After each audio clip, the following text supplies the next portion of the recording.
ఈరోజు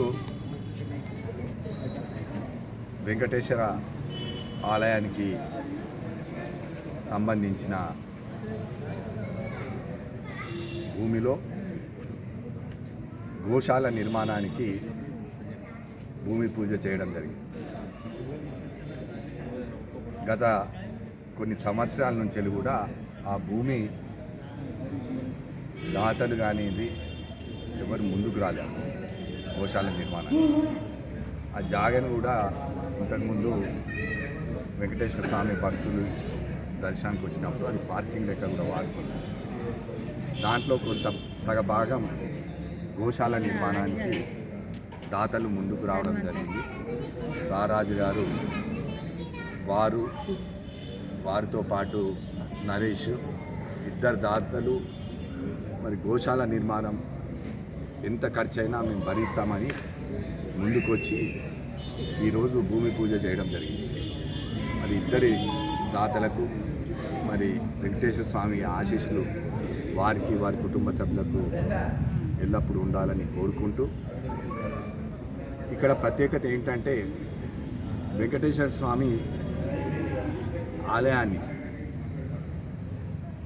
పెద్దలు రత్నాకర్ రావు గారు స్వర్గీయులు మాజీ మంత్రివర్యులు శాసనసభ్యులుగా ఉన్నప్పుడు ఈ టెంపుల్ డెవలప్మెంట్లో ఎంతో ప్రాధాన్యత ఇచ్చి అప్పటి ఆలయ చైర్మన్ అయిన ప్రభాకర్ గారు వారు ముందుకొచ్చి ఈ టెంపుల్ను ఎలా చేస్తే బాగుంటుందని అప్పుడు రత్నాకర్ రావు గారితో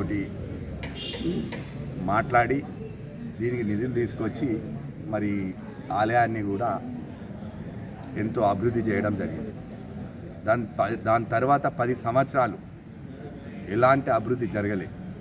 మళ్ళీ 10 సంవత్సరాల తర్వాత కాంగ్రెస్ ప్రభుత్వం వచ్చినప్పుడు ఆనాడు కాంగ్రెస్ ప్రభుత్వమే అభివృద్ధిలో ఉండే, ఇప్పుడు కూడా కాంగ్రెస్ ప్రభుత్వం అధికారంలోకి వచ్చిన 20 నెలల లోపల మరి మీరు చూస్తూ ఉన్నారు ఈ ఆలయానికి అంతా కూడా మొత్తం రంగులేసి మరి కొత్త కొన్ని చిన్న ఆలయాలు నిర్మించడం కూడా, ఇందులో టెంపుల్లో కొన్ని ఆలయాలను కూడా నిర్మించడం జరిగింది.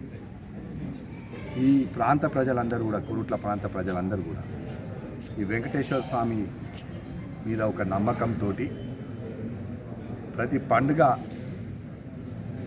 ఇదికి వచ్చి స్వామివారి దర్శనం చేసుకొని వెళ్తూ ఉంటారు.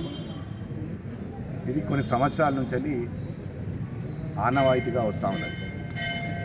ఈసారి దసరా వేడుకల్లో కూడా చాలామంది, ఎందుకంటే ఇక్కడ సీసీ చేసినాం, గతంలో వర్షం పడితే అంతా బురద ఉండేది, పాపం ఎవరన్నా మహిళలు కానిది కుటుంబంతో సహా పిల్లలతో వస్తే కూడా నిల్చునే పరిస్థితి లేదు.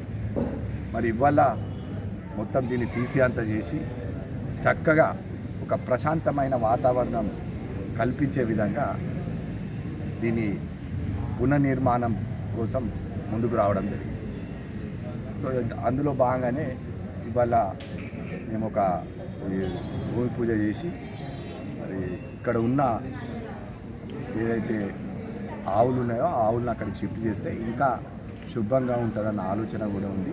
మరి ఈ గోశాల నిర్మాణం పూర్తయిన తర్వాత ఈ ఆవులను అక్కడికి ఆ గోశాలకు షిఫ్ట్ చేస్తే చాలా బాగా ఉంటుంది. మరి ఇక్కడ ఉన్న భక్తులు అందరూ కూడా, వారందరూ కూడా ఒక నమ్మకం, వెంకటేశ్వర స్వామి అంటే నమ్మకం. దసరా కానిది, దీపావళి కానిది, ప్రతి పండుగకు బతుకమ్మ ఇక్కడ చాలా పెద్ద ఎత్తున చేసినది ఈసారి.